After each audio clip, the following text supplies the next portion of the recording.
नमस्कार भावांनो, स्वागत आहे आपल्या प्याऱ्याशा गोंडशा आणि छानशा ब्लॉगमध्ये. सध्या कॉलेजला सध्या दुपारची सुट्टी झाली, जेवण बिवण झाले. आता सध्या काय चालू माहिती आमच्याकडं वर्कशॉप चालू आहे. सकाळ धरून ती चालू आहे. आता दुपारनंतर प्रॅक्टिकल काहीतरी आहे वाटतं वर्कशॉपचं. 2-3 दिवस वर्कशॉप आहे असेल. ती सरच बिलकुल नाही आता सध्या वर्कशॉपवाले चालेल. थोडी अटेंड करायची काही करून आणि लवकर निघा. 4 वाजता सुट्टी आहे. 4 वाजता आम्ही निघणार आहोत.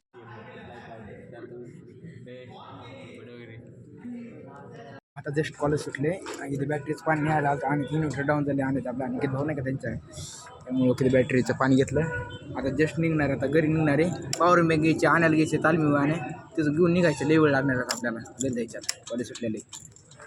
अरे पण आधी त्याची ईव्हीची चार्जिंग संपली होती. जायचं आता डायरेक्ट वायरने बांधायची, निघायचं जुगाड जुगाड. कोण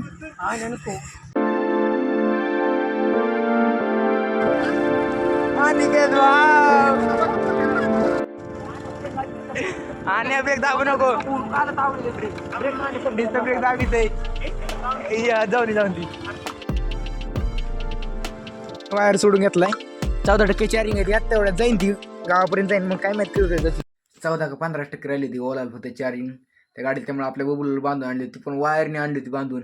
सनाट आणली वडीत लई. माझ्या गाडीत तिकडून तेवढं एक जण 14 जण वडीत होते, ती पण बांधून. काय बबुली बेकार वडली. आरा विषय घ्यायचा नाही का लय सनाट आलं. मग 14% होते ते, मग गाठासाठी लागत होते ना. मग गाठात ओढली नसते, त्यामुळं गाठात चालू करून आणली. 14%च राहिली होती, त्यामुळे मग गाठात येताना चालू करून आणली गाडी. मग गावापर्यंत आली. गावात आली 7% राहिली होती. मग गाडी चार्जिंग लावली.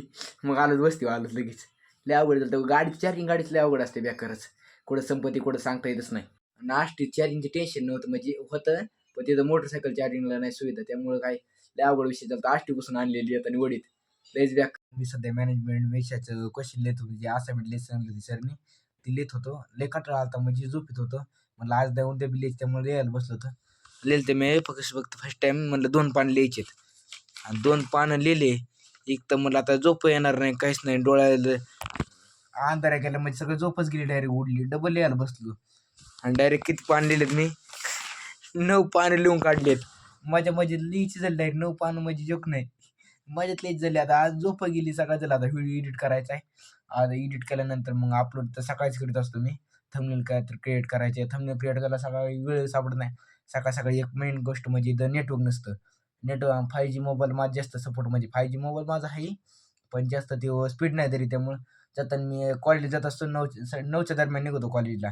मग जाताना इथं गाठाच्या दरम्यान तिथं पुढे गेलं का मग तिथं फुल स्पीडने 5G चालतं. मग तिथं अपलोड व्हिडिओ टाकत असतो. एक व्हिडिओ असतो 4 नंतर 5 GBचा अपलोडला. मग त्याला लई वेळ लागतो व्हायला. आणि चार्जिंग अशी आडमं पडते. मोबाईल गरम होतं. बेकार विषय लई तापत रे.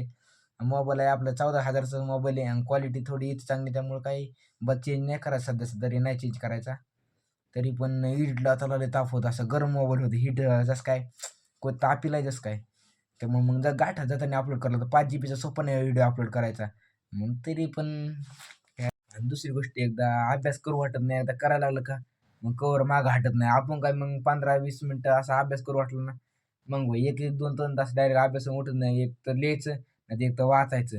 आणि शक्यतो वाचायला टाइम भेटत नाही, कारण की इंजिनिअरिंग स्टुडंट काय झालं तर असाइनमेंट मॅन्युअल अजून काय झालं प्रोजेक्ट विषयी लई यार डोक्याला तापच असते बाबू. वरून आता कम्प्युटर मग गोळ होतो. कॉलेजमध्ये गेलं ते कम्प्युटरचं कोडिंग बिडिंगचं असतं ना, त्यामुळे इथं कंटिन्यू लिहायचं. कॉलेजमध्ये गेलं कंटिन्यू प्रॅक्टिकल करायचं नाही. मग म्हणजे कंटिन्यू प्रॅक्टिकल करायचं. प्रॅक्टिकलमध्ये जास्त फोकस करायचा. इथं काय प्रॅक्टिकल काही नसते.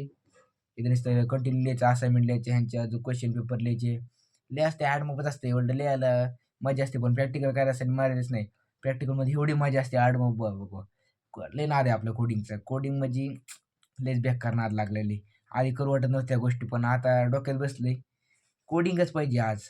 बेकार. आपले व्ह्यूअर्स कुठं आहेत म्हणजे कळते ना. आपल्या कमेंटमध्ये सांगा की तुम्ही माझा ब्लॉग कुठून बघतात, कोणत्या डिस्ट्रिक्टमधून, कोणत्या गावातून बघतात.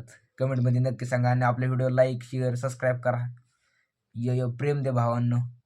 हा ब्लॉग एवढाच होता. ब्लॉग आवडला तर लाईक शेअर सबस्क्राईब आणि कमेंट करायला विसरू नका. धन्यवाद. कारण जास्त काय ब्लॉग आज शूट केला नाही, कारण वर्कशॉप होता आणि घरी आला काय केलं नव्हतं, त्यामुळे काय ब्लॉग शूट करण्यात आलंच नाही. जेवढा केला तेवढ्याला प्रेम द्या आणि लाईक शेअर सबस्क्राईब करा. धन्यवाद बब्बो.